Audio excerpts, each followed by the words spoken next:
বেদ পাঠশালা। রীতি দুয়ার দাও খুলে করো শ্রবণ, প্রভুরই বচন বেদ পাঠশালা। প্রিয় শ্রোতা বন্ধু, বেদ পাঠশালা অনুষ্ঠানে আপনাকে জানায় সাদর অভ্যর্থনা। আজ আপনি কি জীবনে স্বর্গীয় শান্তি লাভ করতে চান, আত্মিকভাবে ঈশ্বরের সান্নিধ্য লাভ করতে চান? তাহলে অবশ্যই শুনুন আজকের অনুষ্ঠান বেদ পাঠশালা।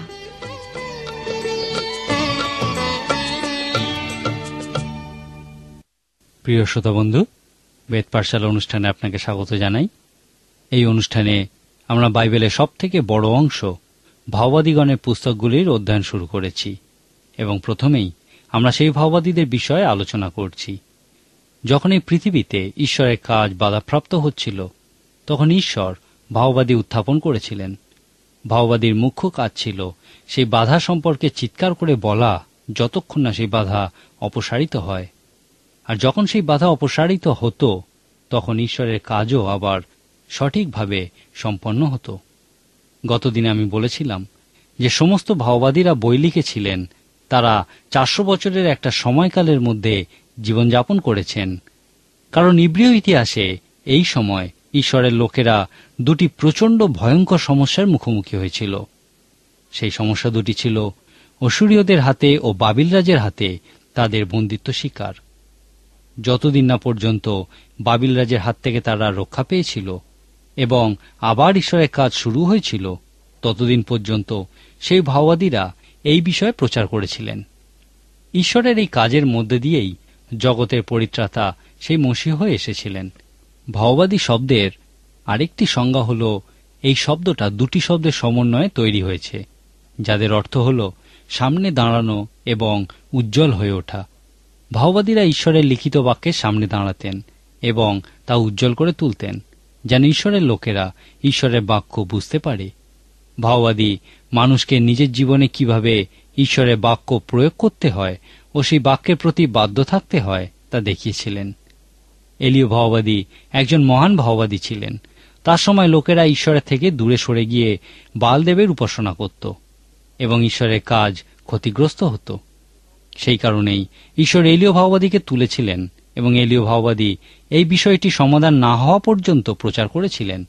বালদেবের ভাওবাদীদেরকে হত্যা করা হয়েছিল। দানিয়েল ভাওবাদীকে ঈশ্বর তুলেছিলেন যেন তিনি সেই বাবিল রাজের কাছে বন্দিত্বের সমস্যার মধ্যে দিয়ে লোকেদের মধ্যে কাজ করেন। বন্দিত্বের সমস্যার বিষয় ঈশ্বরের লোকেদের কি করা উচিত?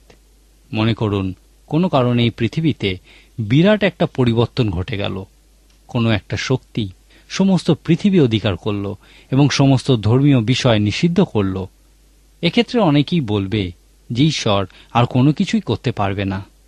কিন্তু অনেকেই জানে না যে রোমীয় সাম্রাজ্যে, যেখানে খ্রিস্টে বিশ্বাস নিষিদ্ধ ছিল, সেখানে কিভাবে খ্রিস্টের মণ্ডলী স্থাপিত হয়েছিল।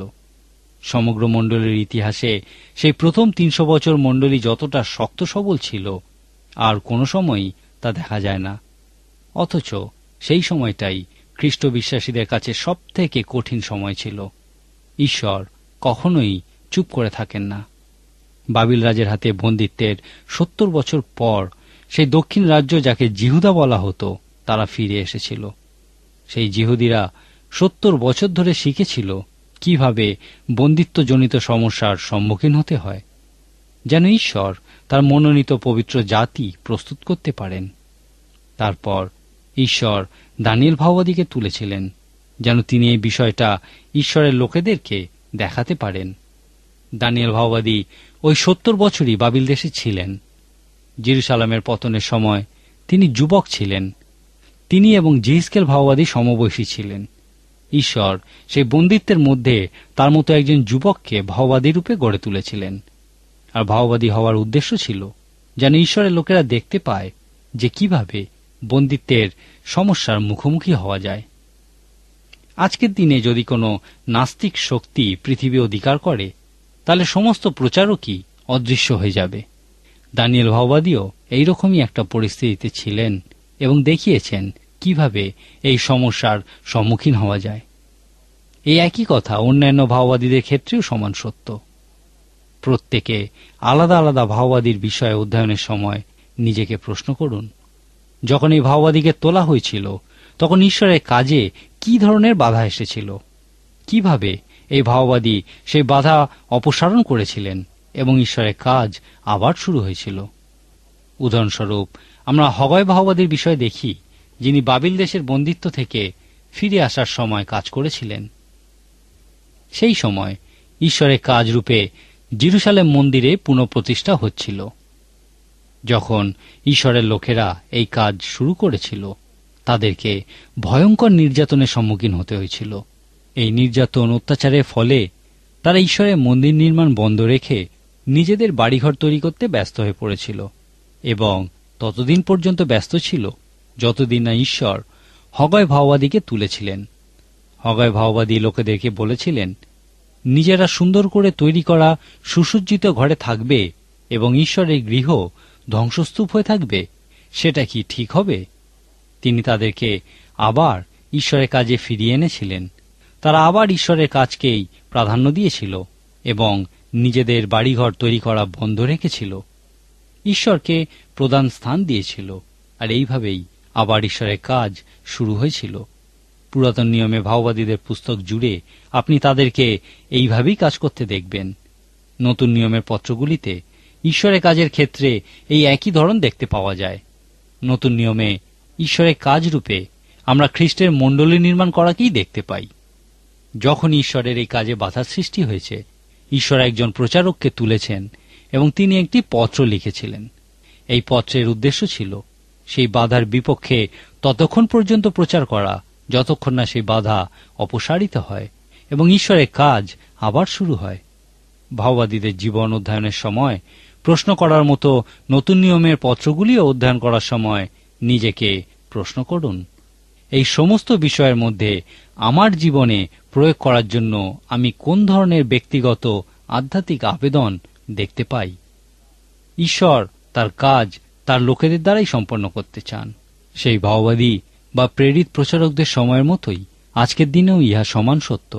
যদি আপনি ঈশ্বরের কাজে বিশ্বাস করেন এবং যদি আপনি এক্ষেত্রে কোনো বাধার সম্মুখীন হন, তাহলে সেই বাধা অপসারণ হওয়া পর্যন্ত এই বিষয়ে প্রার্থনা করুন।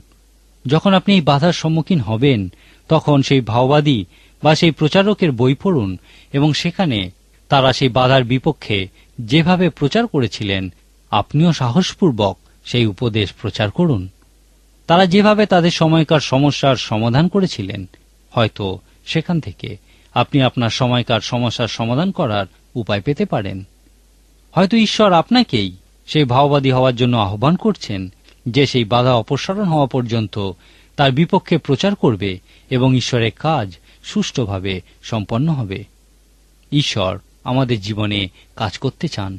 আপনার ব্যক্তিগত জীবন কি তার কাজের ক্ষেত্রে রুদ্ধ করা আছে?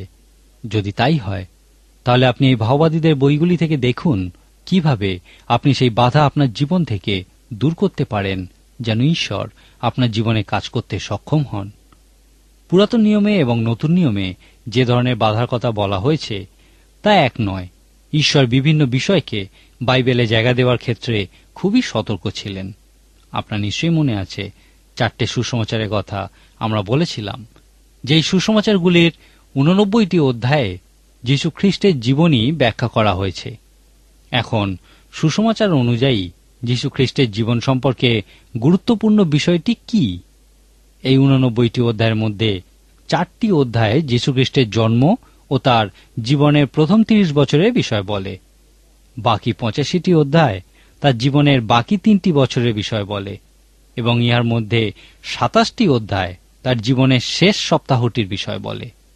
অর্থাৎ যীশু খ্রিস্টের জীবনের শেষ সপ্তাহটি অন্যান্য সময়ের থেকে অনেক বেশি গুরুত্বপূর্ণ এবং সেই কারণেই ঈশ্বর 27টি অধ্যায় জুড়ে এই বিষয়টি ব্যাখ্যা করেছেন।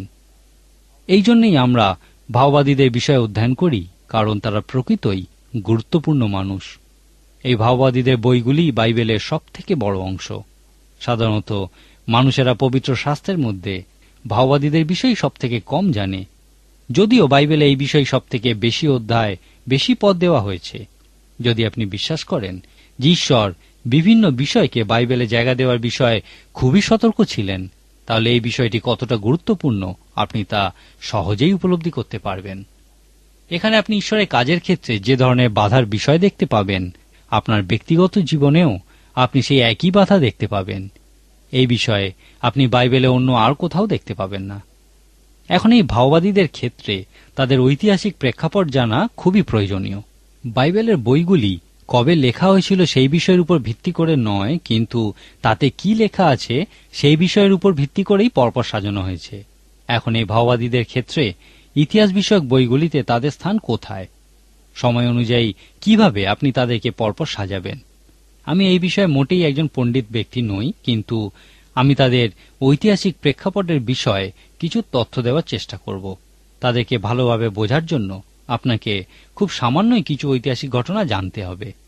আপনাকে দুটি বিষয়ের কথা জানতে হবে, সেই অসুরীয়দের হাতে উত্তর রাজ্যের বন্দিত্ব এবং বাবিল রাজের কাছে দক্ষিণ রাজ্যের বন্দিত্ব। এই ভাওবাদীরা এই দুটি বন্দিত্বের বিষয়ে বিশেষ গুরুত্ব দিয়ে থাকেন। এই ভাওবাদীরা সেই 4টি শহর যাদের পতন ঘটেছিল তাদের সম্পর্কে অনেক কিছুই বলে। সেই অসিরীয় সাম্রাজ্যের রাজধানী ছিল নিনভি, আর এই ভাওবাদীদের বইগুলি নিনভি শহরের পতনের বিষয়ে বলে। একইভাবে তাদের অপর শত্রু সাম্রাজ্যের রাজধানী বাবিলেরও পতনের বিষয়ে বলে।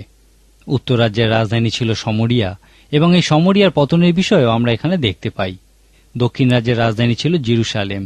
এই ভাওবাদীগণের পুস্তকের মুখ্য উদ্দেশ্য হল জেরুসালেম শহরের পতনের ঘটনা এবং ঈশ্বরের লোকেদের বন্দিত্বের ঘটনার উপর বিশেষ জোর দেওয়া। আমাদের কাছে ইহা উপলব্ধি করা খুবই গুরুত্বপূর্ণ যে ইতিহাস বইগুলি আমাদের কাছে ইসরায়েল ও জিহুদা রাজ্যের উত্থান পতনের বিষয় বলে।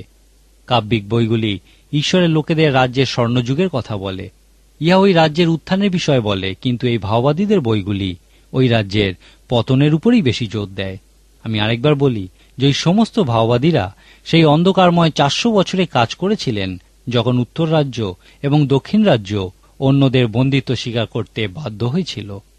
সবশেষে বলি, মনে রাখুন যে আমরা এই বইগুলি থেকে সমস্ত ভাওবাদীদের প্রচার থেকে আধ্যাত্মিক আবেদনের অন্বেষণ করছি। সেই সমস্ত ভাওবাদীদেরকে জানতে চেষ্টা করুন। তারা তাদের জীবনযাপন এবং প্রচারের মধ্যে দিয়ে আপনাকে শিক্ষা দিতে পারেন। সুতরাং প্রত্যেকটা ভাওবাদীর বিষয়ে অধ্যয়ন করুন এবং নিজেকে প্রশ্ন করুন, তিনি ঠিক কি প্রচার করতে চাইছেন, তারা কোন কোন বাধার বিপক্ষে প্রচার করে তা অপসারণ করেছিলেন, যেন ঈশ্বরের কাজ সুন্দরভাবে চলতে পারে তার অন্বেষণ করুন। আজকের মতো আমাকে এখানেই থামতে হবে। আশা করি পরের দিন আবার আপনি আমাদের সঙ্গে উপস্থিত থাকবেন। ঈশ্বর আপনার জীবনে আশীর্বাদ করুন। প্রিয় শ্রোতা বন্ধু, যদি বাইবেল সম্পর্কে বিস্তারিতভাবে জানতে চান তাহলে আমাদের ঠিকানায় যোগাযোগ করুন। আমাদের ঠিকানা হল বেদ পাঠশালা, বিশ্ববাণী, পোস্ট বক্স নম্বর 16925, কলিকাতা 700034। আবার বলছি, বেদ পাঠশালা, বিশ্ববাণী, পোস্ট বক্স নম্বর 16925, কলিকাতা 700034। নমস্কার।